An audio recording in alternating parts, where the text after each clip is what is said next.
I'm making this audio about tithing. And as they say, hindsight is 20/20. So I can look back over the course of going on 11 years now of tithing, what has transpired, and I can see certain mysteries that have lined up, and I can also see some mistakes that I've made, and I think there is some value in looking at both sides of the coin. So what I've discovered is that, well, before I tithed, I never broke through to real prosperity. Really, I never had any financial success to speak of. I think the most I had earned was probably about $35,000 a year before I began tithing. And yet I was also driven. I was very motivated. I like to have thought of myself as a successful person, and I hung around successful people.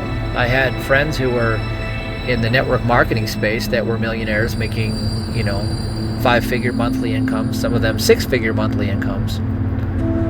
And yet it always felt like it wasn't going to happen for me. I had this sneaking suspicion that something was blocking me, that I was not going to be able to receive it. Well, what I found out years later when I started tithing is that one of the best things about tithing is it rebukes the devourer. And the enemy of your soul wants to afflict you with condemnation, shame, and guilt. And so one of the things I teach about in my workshop is that we have these attractive and repellent forces inside of us. So on the one hand, we are doing things to make something happen. And I'll talk more about that in just a second. But we are doing things in order to, attract wealth into our lives because we need it. We have to support ourselves, and some of us have families, and everyone has responsibilities. So money is important.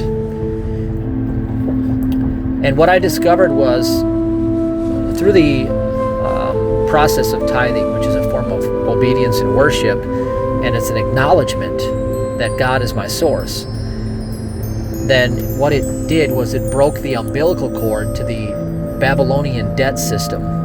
And this is what some of my spiritual mentors taught me. And it breaks the curse of lack. And lack is a programmed fear in consciousness. We pick it up through our crystalline structure. And the crystalline structure is influenced by the symbols in our world, and the cult, the culture, and the data sphere, the programming that we picked up. See, we were taught to look outside of ourselves and to believe that we're separate from everyone and everything, and that creates a sense of fear and disconnect between who we think we are and who we actually are. And we are so powerful that we can prevent ourselves from experiencing our own divine inheritance. And what I know to be true is that the satanic agenda, if you will, wants you to break your connection with tithing. It will do everything in its power to persuade you to believe that tithing isn't real, you shouldn't do it, it's a man-made thing, it's part of the old covenant before Jesus came, all sorts of ways. And I can tell you that I've done it both ways. My first time tithing,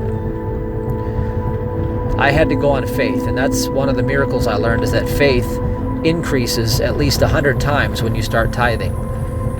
And I was in the best position because when I had little to give, I had also little to lose. So I started with my faith, with my $20 bill that I had when I had this car that was on the side of the road. I was in my mid-20s, and Catherine Ponder's page 13 of her Open Your Mind to Prosperity book, I believe it was page 13, could have been a different page, but it said, tithing establishes order in mind, body, and affairs, and where order exists, one cannot remain in debt. So the biggest hurdle I had in my life at that time was A, I had no job, B, my car was broke down on the side of the road, so I couldn't get to the job, and C, I had this insurmountable debt. So my motivation was, look, if there is a supernatural power, like if I could really tap into this alleged covenant with God and experience the blessing, what do I have to lose? So I did it, and within a few short months, a miracle happened. Every time money came in, I was tithing my 10%, and I did it with an attitude of expectation, because I was expecting God to show up. The way that I looked at life was, look, either God is there and it's 100% something I can trust in, or it's not. And consequently, it is one of the passages in the Bible in Malachi 3 verse 10 through 13. It says, prove me now. So this is the only part of the Bible where God is speaking through an angel, a messenger, saying, let me prove myself to you, that I will not pour out a blessing so much so that you cannot contain it. Well, what happened was nothing short of miraculous for me. Within a few months, I had manifested a new relationship, and that was a relationship with Sabrina. And I had manifested a job. She also manifested a new job. So combined, we were making over $130,000 a year.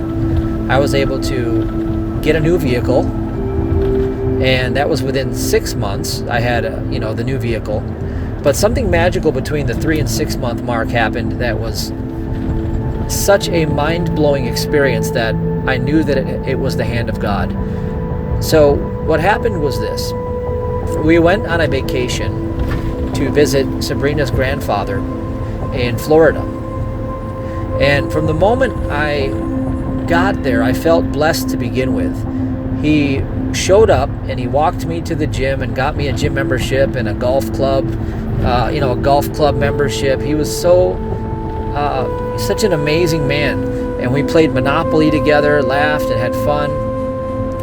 And it was totally out of the blue. I wasn't even expecting it. And I wasn't in a position where I wanted to ask for help. I never reached out to ask anyone for help except for God. I only trusted in God.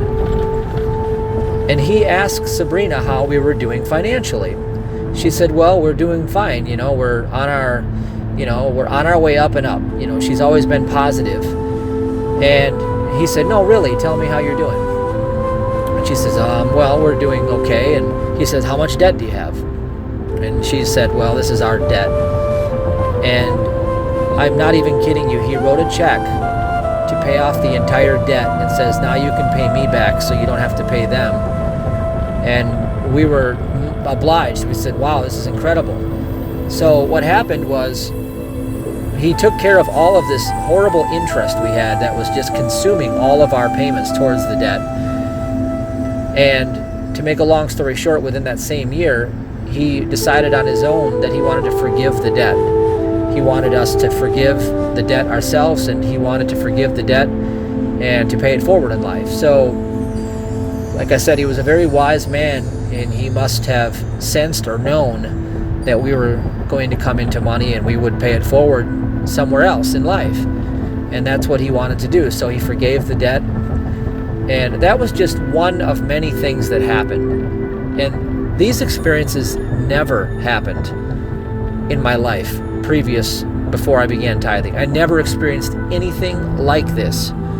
Nobody came to rescue me without, expectation of more in return. I mean, I had other creditors that were willing to borrow me money to pay off other loans, but there was always interest involved, and it was always inconvenient at the end of the day because my consciousness was struggling with lack, and I had the curse on me that is talked about by all my mentors.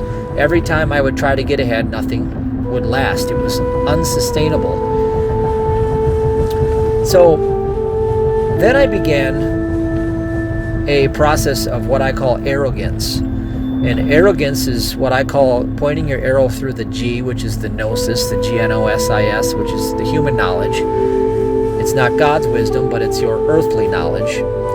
And I pointed my arrow through the gnosis, which means I was acting on my own understanding, not leaning on God. I stopped tithing. True story. Now you'd think that somebody that figured this out through faith and solved a problem would remember the source of all good. But I guess I had to know both sides, because I tested without God to see what would happen. And to make a long story short, within a year, I ended up bankrupting, and I had Lyme disease, and I was in a very bad position. And so we went through that whole process, and this is what's going to blow your mind, is that I still didn't tithe. I wrote it out, and I waited a year and a half with Lyme disease, going through this hell, borrowing money, living on whatever credit we could have, struggling. And then finally, Sabrina and I decided, listen, what was different about our life? And I said, well, you know, when I started tithing, it seemed like some force was there. All these miracles happened. And so we decided to start tithing again. Now I started tithing from that bottom, that real pit that I was in. And within a few months, I had manifested a job that I ended up taking over the entire store with the nutrition store. I ended up getting an idea that I believe came from God that manifested an overnight 6-figure income. And I kept tithing, and I made my first $1 million within 2.5 years as an entrepreneur, and I've done several more since then.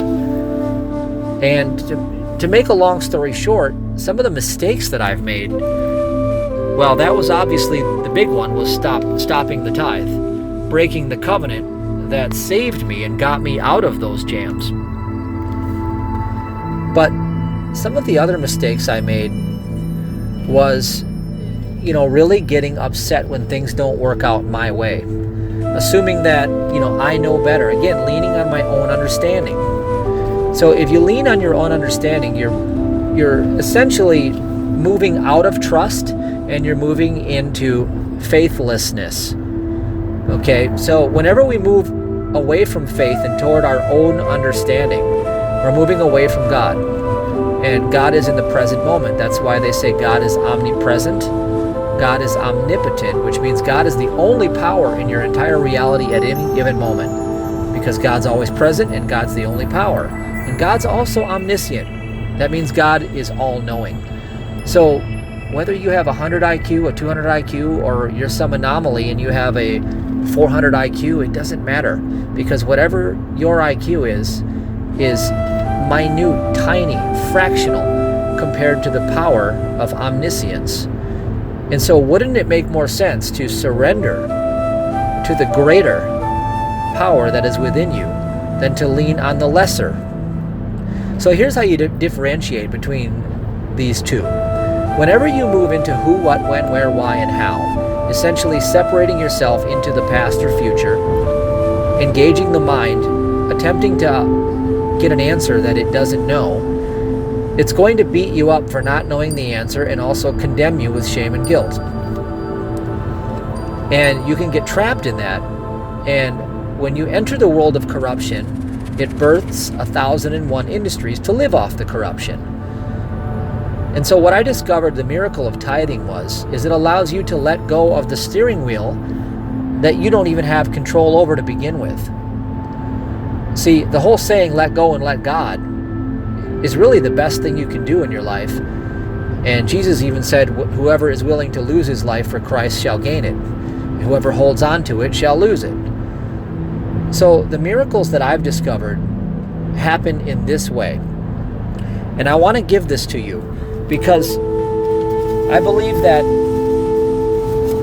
I can help you break through the veil right now if you're looking for that space of omnipresence where you can step out of the turbulence and step into the allowing state of being. And that's when you're surrendered, and being surrendered means you are in control. You're not trying to control, you're in control because you're atoned, you're at one with God. And this is the place where blessings are revealed. See, your job is to reveal your own divinity by removing the lies. Now, when I studied getting my health back, I found Dr. Phineas Parkhurst Quimby. He was a clockmaker by design back in the 1800s, and then he had his near-death experience with consumption. And he discovered that, well, first he heard that somebody cured their consumption on horseback. So he decided he'd give it a try. He had nothing to lose, so he rode on this horse, and it went up the hill, and he got off. And what happened was the horse got startled. And so he had this moment flash before his eyes. If he didn't grab onto this horse while it was about to run away, he would be left on the hill and he would die because he was too weak to get down on his own power. Or at least that's what he thought. So he grabbed onto the horse and went down the hill for dear life. And at the bottom, he realized when he got up that he was as strong as ever. All of his disease symptoms were gone. And so then it hit him. Listen, if all of the symptoms are gone, then where is the disease? It must be in the opinion or the belief or the fear. And this led him on a journey, and he discovered someone named Mesmer, and he called it mesmerism, which is now known as hypnosis. And that's why I mentioned the arrow going through the G in arrogance is the gnosis, hypnosis, the world hypnosis, the world knowledge. Well, anyway, he discovered that he could put Mesmer under a spell or a trance, and Mesmer could read the thoughts of anybody in the room or anybody who has, departed their physical vessel. He had access to the omnipresence. He had access to the knowing versus the thinking. And so what he discovered was that man was not really material at all. Quantum physics now backs this up, and we know that space is really the 99.99997% of what makes you up. If you look under the microscope, you're mostly empty space. You can fit 3 humans on the head of a pin if you take the empty space out of them. And the entire Earth, if you take the actual matter and remove the space, the matter would be the size of a softball. Now, another comparison that would blow your mind is that if you look at a BB and a speck of dust, if you put a speck of dust on top of a little BB and you look at it under a microscope, the distance between the two is a 72-story building. So essentially, when you're looking at life with your lying eyes and you're trusting your mind based on perceptions that aren't even real, you're leaning on your own understanding. And that is the human condition. That is the error, and that's what makes up the opinions, the beliefs, the lies that we assume to be true, and then we live according to our belief. And so what Dr. Quimby discovered was that man lives in his opinions of himself and his world, and that the belief in a disease coupled with the fear of the disease was the disease. Now carry that forward into someone that he trained and mentored, Mary Baker Eddy, who founded Christian Science, and she carried forward his work under a different name and a slightly different approach, and was able to produce the same phenomenon, instant healings. Both of these people produced instant healings, and it's miraculous how they did it, because I want to tell you how you do it with your financial picture, because healing your finances is the same thing as healing your so-called physical body. Remember, you don't have a physical body, and you also don't have finances of your own. All current comes from God. All of your electrical current that comes through your chakras, through your nodes, through your biochemical body, your light and salt body, comes from the omnipotent, omnipresent, omniscient one being. So you don't have money. Money is my own natural energy yield, but it doesn't come from you. That's the mistake. The second mistake is your mind is a steering wheel that's not even hooked up to the car. So when you're using the mind, trying to steer your way through life, you're stepping into control, which is an affirmation of being out of control. And see, what you affirm is more powerful than what you think. So when you step into being out of control, your results reflect who you're being. And that's the most important thing to understand, because that's living by the seed principle. What you put into the now in terms of your vibrational state of being, and the seed, the quality of your action, determines what happens next.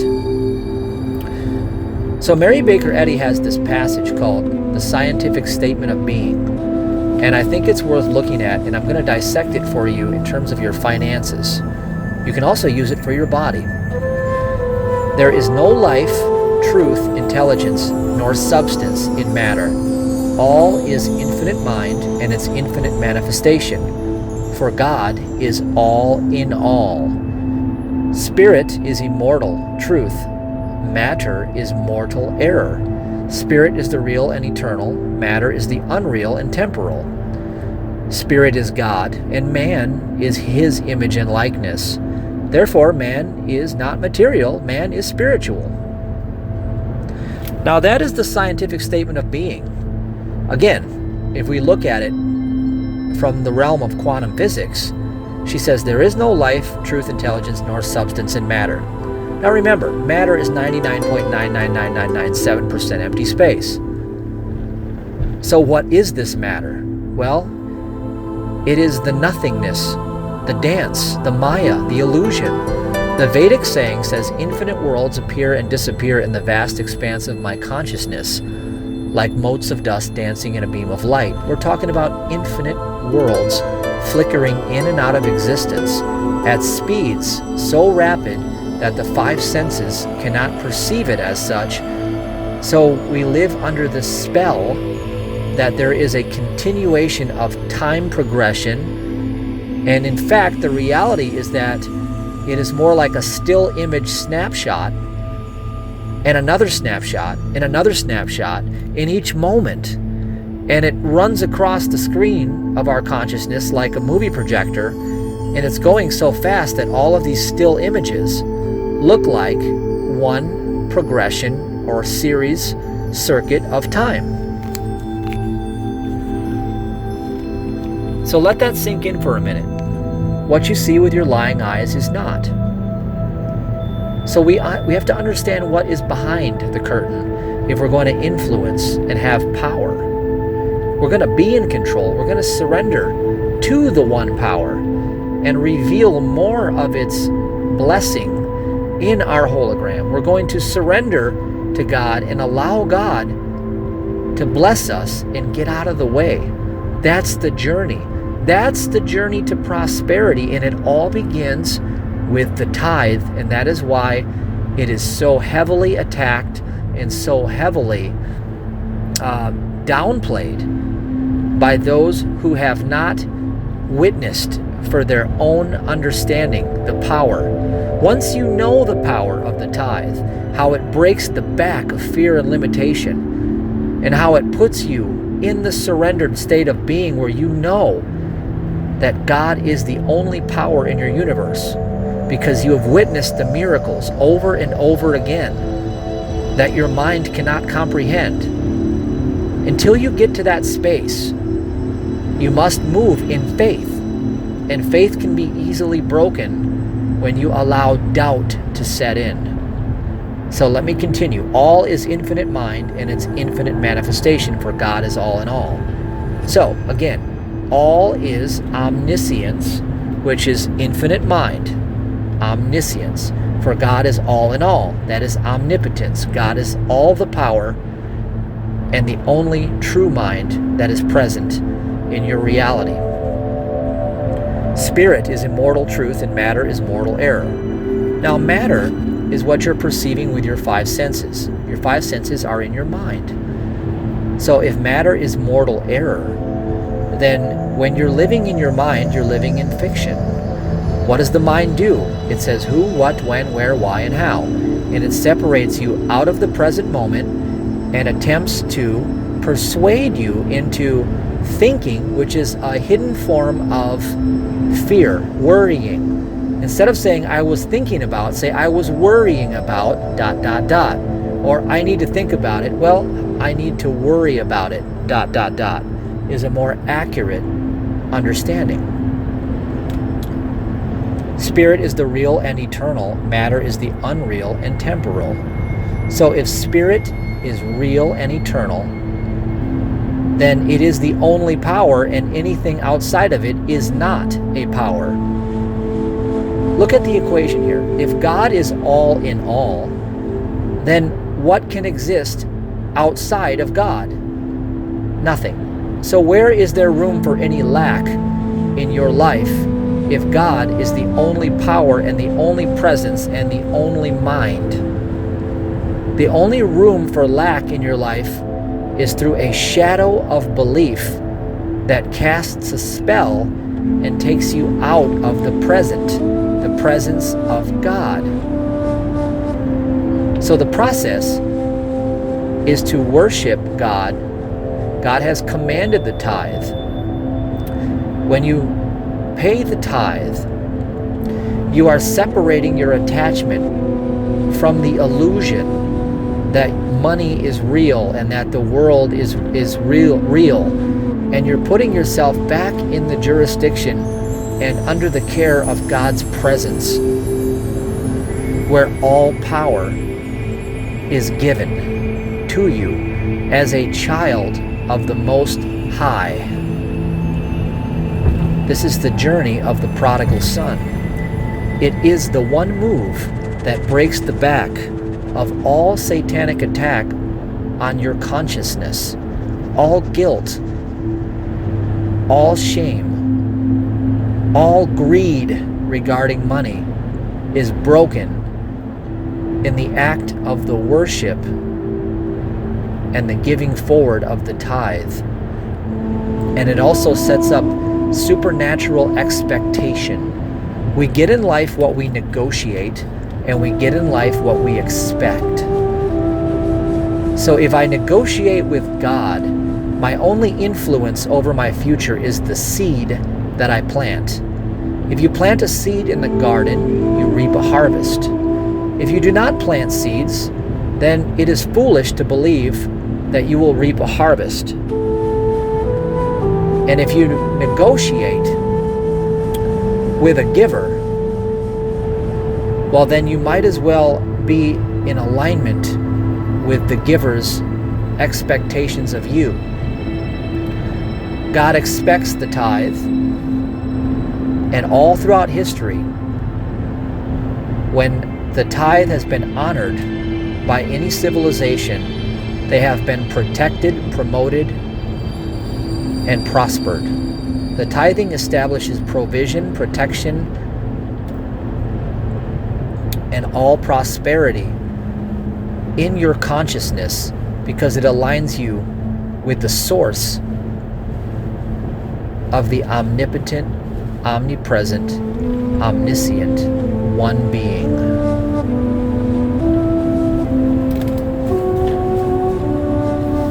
So what do you do if you begin to doubt? If you begin to doubt the power of the tithe, remember that your lying eyes cannot see the truth of appearances. Most people I know that live by faith prosper more than those I know who live by logic. Mankind thinks that logic should sit on the throne, as in we deify the mind. And the mind is what causes our problem. So we have to get beyond the thinking mind into the surrendered state of knowing, and the way to get there is through non-judgment. So when you begin to doubt and you begin to fear, remember that you are not to judge what you see or what you hear, because you do not have the full picture. You do not know the full story. You trust in the seed. God's only pleasure is to be trusted. His only pain is to be doubted. So as I trust 100% in the law of the seed, and I move forward into my joy, and I set aside my judgments towards myself and towards others, I move closer and closer into the vibrational alignment of the Most High, and more prosperity begins to reveal itself within me and in my external hologram. And this is the process. And this is the strategy. And this is the path to freedom.